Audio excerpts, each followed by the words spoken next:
Tanguay électronique, en première ligne.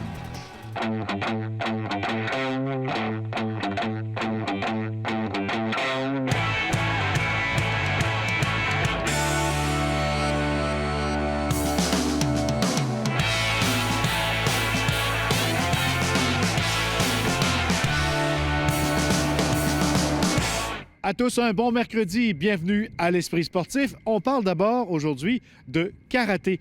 Les 29 et 30 avril prochains, le PEPS de l'Université Laval sera l'hôte du Québec Open, 36e édition. C'est près de 1500 athlètes qui se donnent rendez-vous à ce championnat de karaté le plus important au pays.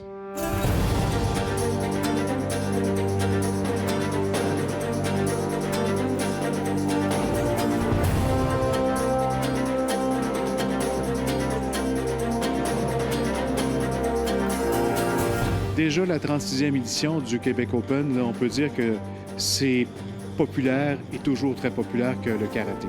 Effectivement, la crudescence du karaté se sent super bien, puis on le sent bien dans le circuit de tournoi. Cette année, je pense qu'on va avoir une excellente édition.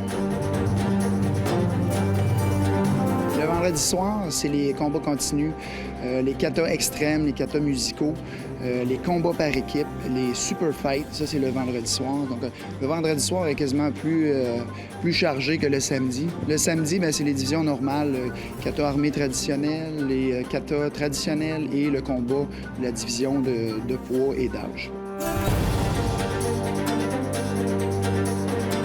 Et des nouveautés également dans le spectacle de la soirée? Effectivement, on a un petit clou. Les années passées, on faisait le trick battle qu'on appelle. Les athlètes font des pirouettes du karaté acrobatique. Et cette année, on fait un peu la même chose, mais avec leurs armes. Donc, ils vont tirer leurs armes, les bo, les nunchaku, les kamas.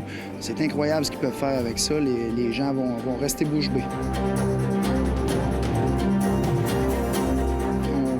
Avec une nouvelle division qui est le combat par équipe junior. Donc, ça consiste à un combattant de 12-13 ans et moins, un autre de 14-15 ans, un autre de 16-17. Et puis, les jeunes se battent les âges contre les âges. Et puis, ça amène une ambiance extrême. La finale est sur le stage de samedi soir. Cette année, la grosse nouveauté pour les combats par équipe, on a triplé la bourse. Donc, auparavant, c'était 1 000 $. Cette année, c'est 3 000 $. Et ça a amené des équipes là, qui n'étaient pas venues depuis très longtemps au Québec Open à venir participer pour essayer de gagner ce nouveau prix. C'est sûr qu'on a déjà des athlètes qui sont très renommés ici à Québec, mais les athlètes de partout à travers le monde veulent participer au Québec Open dû à notre spectacle de soirée le samedi. Donc, tout le monde veut être sur la scène le samedi soir. Donc, on a les meilleurs athlètes qui sont là. Et cette année, bien, comme j'ai dit tout à l'heure, dû aux nouvelles bourses, on a d'autres athlètes qui ne sont pas venus depuis plusieurs années, qui vont être présents, qui vont venir compétitionner et tenter de gagner leur place sur le spectacle du samedi soir. Ça attire des athlètes de partout dans le monde. Vous avez des gros noms qui viennent encore cette année à Québec? Effectivement, cette année, entre autres, on a un Autrichien, Roman Brundle, de 24 ans. C'est un combattant qui a une jambe extrêmement dangereuse et très spectaculaire à voir aussi en combat. Et on a un traditionnaliste de Cuba qui vient, Ariel Torres, qui est déguisé quand il fait ses katas. C'est incroyable. J'ai bien hâte de les voir sur le stage. On a également des vedettes locales parce qu'il y a beaucoup de jeunes dans la région de Québec et au Québec qui pratiquent ce karaté. Effectivement, on a la jeune Roxane Larose qui a sa deuxième année dans les ceintures noires, qui est un espoir. On a Zachary Jouvreau qui est maintenant qui entre chez les adultes en combat. On a effectivement les déjà connus, Elisabeth Rouillard, Charles-Alexandre Pelletier, Anne-Sara Caillé qui est championne du monde, qui est à surveiller aussi, Mélissa Baillargeon, Rose Réaume. J'en oublie sûrement, mais il y en a beaucoup. La scène locale, on représente très bien ce circuit, on les voit partout. Le Québec Open, c'est un des plus gros circuits NASCAR. Là. Pour moi, c'est le plus gros.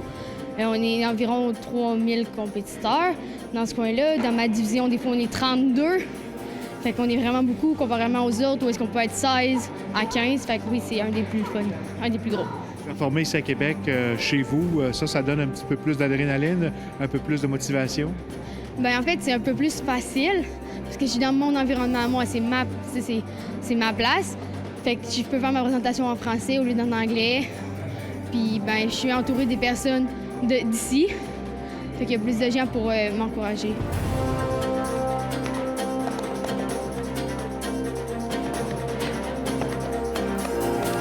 Toujours le fun de participer à ce gros événement-là année après année. Oui, toujours, parce qu'on est toujours avec nos instructeurs et nos amis, puis c'est le fun. Et l'année passée, j'ai fini 8 fois championne du monde. Puis, 8 fois championne du monde. oui, 4 fois en NASCAR, puis 4 fois en WKC. C'est quoi ton objectif cette année? Aller encore sur le spectacle du soir, puis remporter des premières places. Au niveau mondial, le Québec Open de Québec est de plus en plus reconnu. Effectivement, on commence à être reconnu, surtout notre spectacle du samedi soir. On fait les choses différemment. Je crois qu'on fait beaucoup de jaloux sur ce circuit.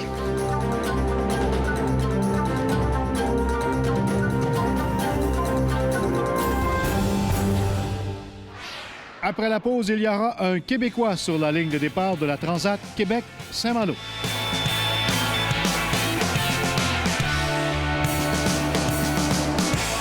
L'Esprit sportif souligne l'excellence du Rouge et Or football.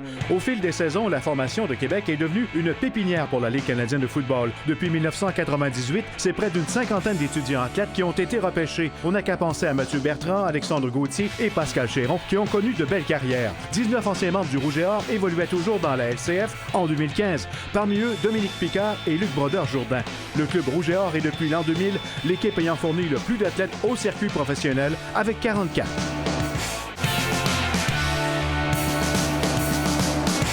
Si tout se passe comme prévu, il y aura un voilier 100% québécois lors du départ de la prochaine Transat Québec-Saint-Malo le 10 juillet prochain. Le voilier du skipper Éric Tabardel, bleu. Jean-Michel Bourque lui a parlé.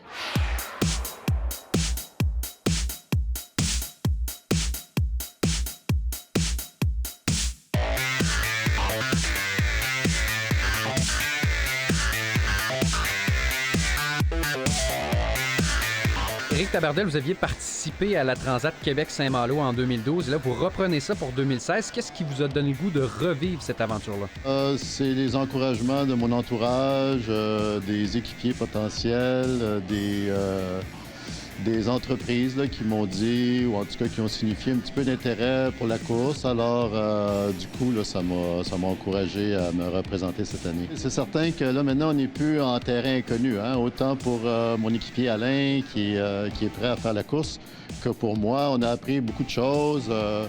Le fait de s'entraîner puis de courir contre les autres bateaux là, qui viennent de partout au monde, ce qu'on n'avait pas eu l'occasion de faire souvent, mais disons que c'était une expérience, en tout cas, j'espère, très formatrice.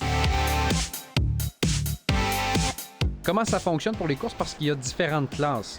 Nous autres, on est dans la classe 40. Hein, c'est des monocoques de 40 pieds. Alors, c'est des bateaux qui se ressemblent beaucoup parce qu'ils ont les mêmes dimensions. C'est la classe la plus populaire. En 2012, il y avait une vingtaine de bateaux inscrits. Alors, c'est le gros de la course, là, de la participation. Ça se fait en classe 40. On peut dire que c'est une classe très, très populaire à travers le monde, très compétitive. Évidemment, c'est des bateaux un peu plus petits là, que les autres participants. Alors, la Transat va être un petit peu plus longue aussi. Alors, pour nous, on compte environ disons 2 à 3 semaines, mais les bateaux les plus rapides, les multicoques de 50 pieds, ou il y a peut-être aussi d'autres multicoques plus grands là, qui vont venir.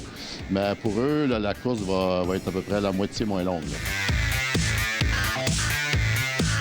Parlez-nous de votre bateau. Je pense que c'est un super bateau. Évidemment, c'est un bateau qui a déjà près de 10 ans. Il a été complété en 2008. Alors, on peut plus dire qu'on a un bateau dernier cri, mais par chance, on a eu la chance de tomber sur un super bon architecte. Les bateaux qui gagnent ou qui mènent la flotte depuis quelques années ont été dessinés par le même architecte, puis avec les mêmes matériaux aussi. Alors, ça nous garantit quand même un bateau solide, performant, puis on espère cette fois-ci de montrer le plein potentiel du bateau.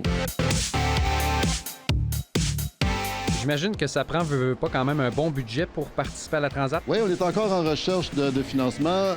Pour vous donner une idée, on a eu en 2012 un budget de 80 000 $. Puis avec ça, ça nous a permis de participer, d'avoir un bateau compétitif, puis aussi de revenir. Bon, il faut pas oublier qu'une fois qu'on a traversé, il y a toujours des petites choses à réparer, de l'entretien au bateau, puis évidemment d'organiser la transat retour, là, qui n'est pas simple du tout parce qu'on est contre les vents et les courants. Alors avec un budget de 80 000, je pense qu'on va faire pas mal de tours là, des principales dépenses et des principaux frais. Avez-vous un objectif? Déjà en 2012, on avait l'objectif surtout de faire la course, puisque ça a été une grande aventure là, depuis le début de la construction du bateau, puis le rêve de faire la course.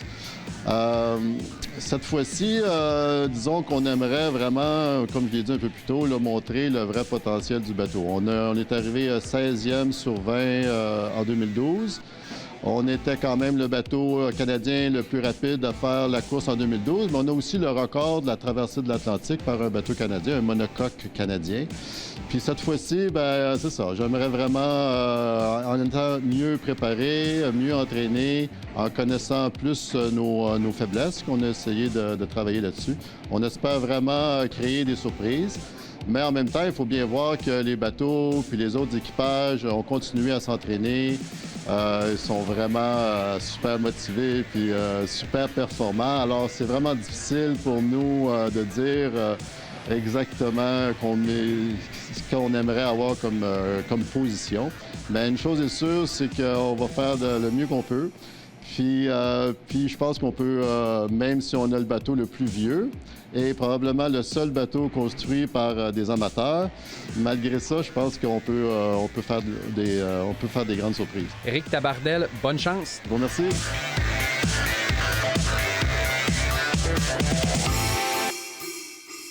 Et voilà qui complète l'Esprit sportif pour aujourd'hui. Je vous rappelle que vous pouvez revoir toutes nos émissions en vous rendant sur le site Facebook L'Esprit sportif. Bye bye, à demain.